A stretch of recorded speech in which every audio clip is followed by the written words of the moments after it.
இவாளை அழிச்சுண்டு அதுக்கப்புறம் நாம் போகணும் சொல்லி போவான் போகின்றாரை போகாமல் காத்து நீங்கள் எல்லாம் போக வேணாம் இங்கேயே வந்துருங்கோ வந்து இந்த தோழியை அழிச்சுண்டு அடுத்து போவோம் அப்படின்னு சொல்கிறப்போ இவங்க என்ன பண்ணுறாருன்னா உள்ளே இருக்கக்கூடிய தோழி பின்னையும் கேட்குறா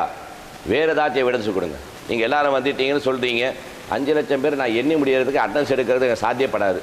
அதுக்குள்ளே இருக்கிற தூக்கமெல்லாம் போயிடும் சாத்தியம் இல்லை வேறு ஏதாச்சும் எவிடன்ஸ் கொடுங்க சொல்கிறப்போ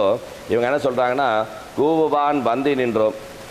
உங்களை கூப்பிட்றதுக்காண்டியே வந்தோம் பாடி பறை கொண்டு மாவாய் பிளந்தானே கண்ணனை பார்க்கறதுக்காண்டி நீங்கள் வந்தால் தான் எங்களுக்கு சாத்தியப்படும் இந்த ரீதியாக எம்பெருமானுக்கு நம்ம வைபவம் பண்ணுறப்போ இந்த கீழ்வாடம் இழுத்துருச்சு எருமை சிறுவீடு மேய்வதுக்காண்டி போகிறான் இங்கே மேய்வான் பிறந்தனகான்னு சொல்லக்கூடிய வார்த்தைக்கு முன்னாடி இந்த எருமை சிறுவீடுன்னு சொல்லக்கூடிய வார்த்தை யசோதா அந்த ஆய்ச்சேருக்குரிய வார்த்தை இங்கே ஆண்டாளுக்கு எப்படி கிடைச்சதுன்னு பார்த்தா முதல் திருநாள் சொல்கிறப்ப ஒரு வார்த்தை சொன்ன பாருங்க கோபிகாசிரியா ஆண்டாள் பரிணமித்தா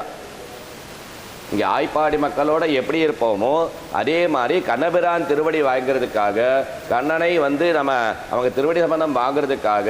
எப்போ ஆண்டாள் நினச்சாங்களோ அப்போவே இங்கே கோபிகாஸ்திரியா ஆண்டாள் மாறுறா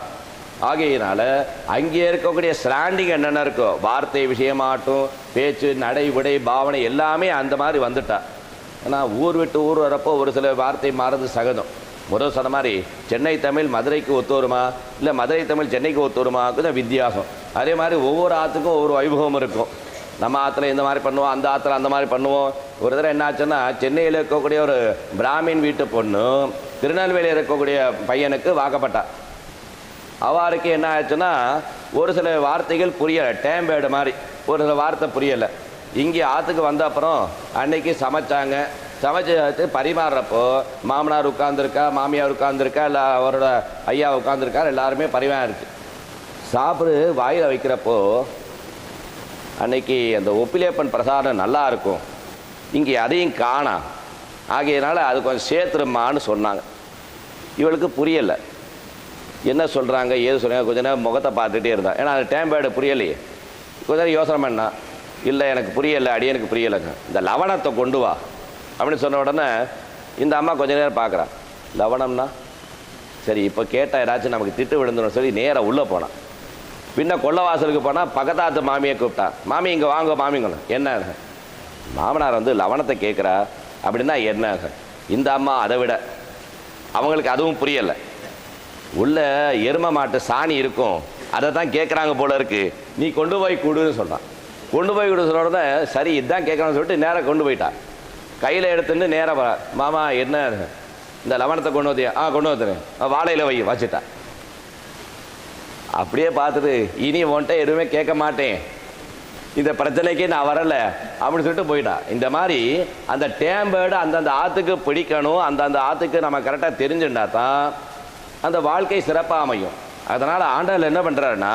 ஆய்க்குள மக்கள் என்னென்ன பேசுவாங்களோ என்னென்ன வார்த்தையாடலோ எல்லாமே கேட்டு அறிஞ்சு அதுக்கு தகுந்தாப்பில் இருக்கணும்னு சொல்லி இந்த வார்த்தை கூட மனப்பாடம் பண்ணி வச்சிருக்கா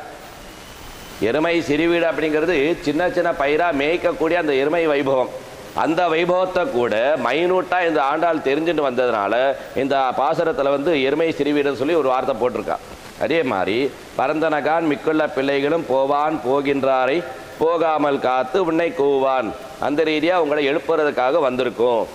இந்த நேரத்தில் எம்பெருமானுக்கு ஒரு வார்த்தை மாவாய் பிளந்தானை மல்லரை மாட்டிய கண்ணபிரானுக்கு நல்ல ஓகப்பாக இருக்கக்கூடிய மாவாய் பிளந்தான் கேசின்னு சொல்லக்கூடிய ஒரு அசுரனை அவங்கள வாய் மடுத்து சம்ஹாரம் பண்ணக்கூடிய ஒரு நிர்பந்தம்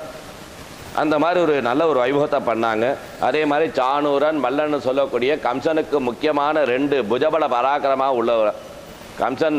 வதம் பண்ணுறதுக்கு முன்னாடி இவங்க உள்ளே போகிறச்ச குலையாப்பீடம்னு சொல்லக்கூடிய யானை சம்மாரம் பண்ண அப்புறம் அவங்களுக்கு அந்த மதமெல்லாம் சம்மாரம் பண்ண அப்புறம் நேராக உள்ள என்டர் ஆன உடனே மல்யுத்த வீரராக இருக்கக்கூடிய இந்த சாணூரன் மல்லன்னு சொல்லக்கூடிய 2 பேரோட இந்த பலராமன் கிருஷ்ணர்கள் 2 பேருமே சண்டை போட்டு அவங்களுக்கு மோட்சகதி கொடுத்த அப்புறம் தான் கம்சன் நேராக வந்தார் அடுத்து அவருக்கு மோட்ச சாம்ராஜ்யம் கொடுத்தார் இந்த வைபவத்தை இங்கே பாராட்டுறார் இந்த மாதிரி வைபவத்தோடு இருக்கக்கூடிய தேவாதி தேவனை நாம் சென்று நாம் சேவித்தால் ஆஹா பக்தர்கள் வந்துட்டாங்க அப்படி சொல்லி எம்பெருமான் உடனே ஆசீர்வாதம் பண்ணுறார் அனுகிரகம் பண்ணுறார் இந்த பாசுரத்தை லேசாக ஆஞ்சநேயர் முகத்தால் கூட நம்ம அனுபவிக்கலாம். இப்போ பெருமாளை எப்படி அனுபவிக்கிறோமோ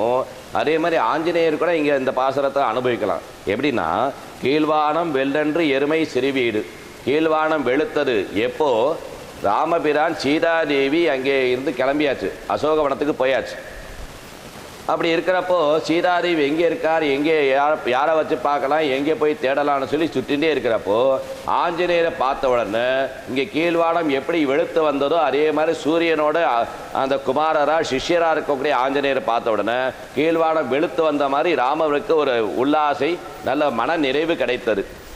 இதே மாதிரி எருமை சிறுவீடு மேய்வான் பரந்தனகான், எத்தனையோ இடத்துல எத்தனையோ பேரை அனுப்புகிறாங்க.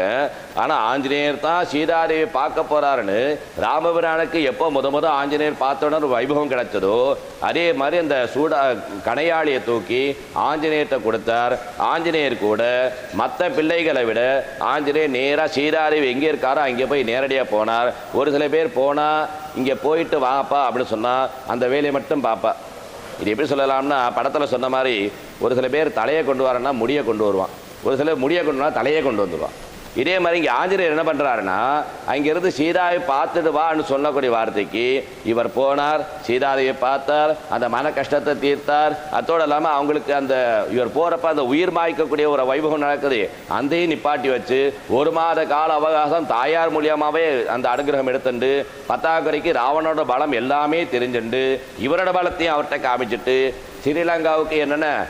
சமாதானம் பண்ணணுமோ அந்த அக்னி பிரயாசம் கூட அது கூட பண்ணிட்டு அதுக்கப்புறம் இங்கே வந்தார். இதோடு இல்லாமல் இப்போ இந்த மாவாய் பிளந்தான் அப்படின்னு சொல்லக்கூடிய வார்த்தை எங்கே வருது பாருங்கன்னா, நம்ம சமுத்திரம் தாண்டுறப்போ இங்கே ஒரு பாம்பு பெரிய வாயோட வந்து நிற்கிது ஆஞ்சநேயர் உள்ளே போகிறப்போ. அந்த பாம்பு வந்து உள்ளே வர்றப்போ என்ன பண்ணுறா, அந்த இலங்கைக்கு பாதுகாப்பாக தான் அந்த பாம்பு இருக்குது. இந்த பாம்பு என்ன பண்ணுறாங்கன்னா, யார் உள்ளே வந்தாலும் சரி இவங்க வாய்க்குள்ளே போயிட்டு தான் வெளியே வரணுமா. அதுக்கப்புறம் தான் இலங்கைக்கே என்ட்ர பாஸ் கிடைக்கும், இல்லைன்னா உள்ளே போக முடியாது. இதே மாதிரி இந்த ஆஞ்சநேயர் என்ன பண்ணுறாருன்னா, நேராக போகிறச்ச வந்து இந்த பாம்பு நேரடியாக வந்து நிற்கிது, வாயை பழந்துட்டு என் வாய்க்குள்ளே போயிட்டு வா, அப்போ தான் அவனுக்கு உள்ளே வரும். ஏன்னா இவன் வாய்க்குள்ளே போயாச்சுன்னா உள்ளே போயிடலாம், வெளியே வர முடியாது. அதனால் இவர் என்ன பண்ணுறாருன்னா, ஆஞ்சநேயர் வந்து உடனே அங்குஷ்டம் அளவுக்கு, கட்டை விரல் அளவுக்கு அவரோட உருவத்தை சின்னதாக்கி அவங்க வாய்க்குள்ளே போய் அந்த உயிர் நாடியாக இருக்கக்கூடிய நரம்பை பிடிச்சி இழுத்துட்டு வெளியே வந்துட்டார். இந்த வாய்க்குள்ளே நான் போயிட்டு வந்துட்டேன், இதோட எனக்கு மோட்சகதியும் கொடுத்துட்டேன்னு சொல்லி அந்த பாம்பை சம்ஹாரம் பண்ணக்கூடிய அளவுக்கு போனார். பாம்பு உடனே சரண்டர் ஆனது. சரண்டர் ஆனோட இனிமே இந்த பாம்பாக இருக்கக்கூடிய யாராக இருந்தாலும் உங்களுக்கு எந்த ஒரு தோஷமும் பண்ணாது அப்படின்னு சொல்கிறப்போ, எனக்கு தோஷம் ஒன்றும் பிரச்சனை இல்லை, ராமநாமம் என்னை காப்பாற்றும், என்னை அண்டின பக்தர்களுக்கு நீங்கள் ஆசீர்வாதம் கொடுங்கன்னு சொல்கிறப்போ, இனிமே யார் யார் என்னை தரிசனம் பண்ணுறாரோ, யார் யார் ராமநாமத்தை சொல்கிறாங்களோ அவங்களுக்கு ராகுகேது தோஷம் வராது அப்படின்னு சொல்லி ஒரு மகத்தான வார்த்தை வாங்கிட்டு வந்தார். அத்தோடு இல்லாமல் இந்த நரம்பு பிடிச்சிட்டு இவர் வந்ததுனால அந்த நாள் முதல் வடை மாலை, ஜிலேபி மாலை சாத்துபடி ஆகிறது ஆரம்பமானது. ஏன்னா உள்ளே போயிட்டு வந்தது நரம்பு மட்டும் பிடிக்கல, அதுக்குள்ளே இருக்கிற குடலையும் சேர்த்து போட்டுட்டு வந்திருக்கார்.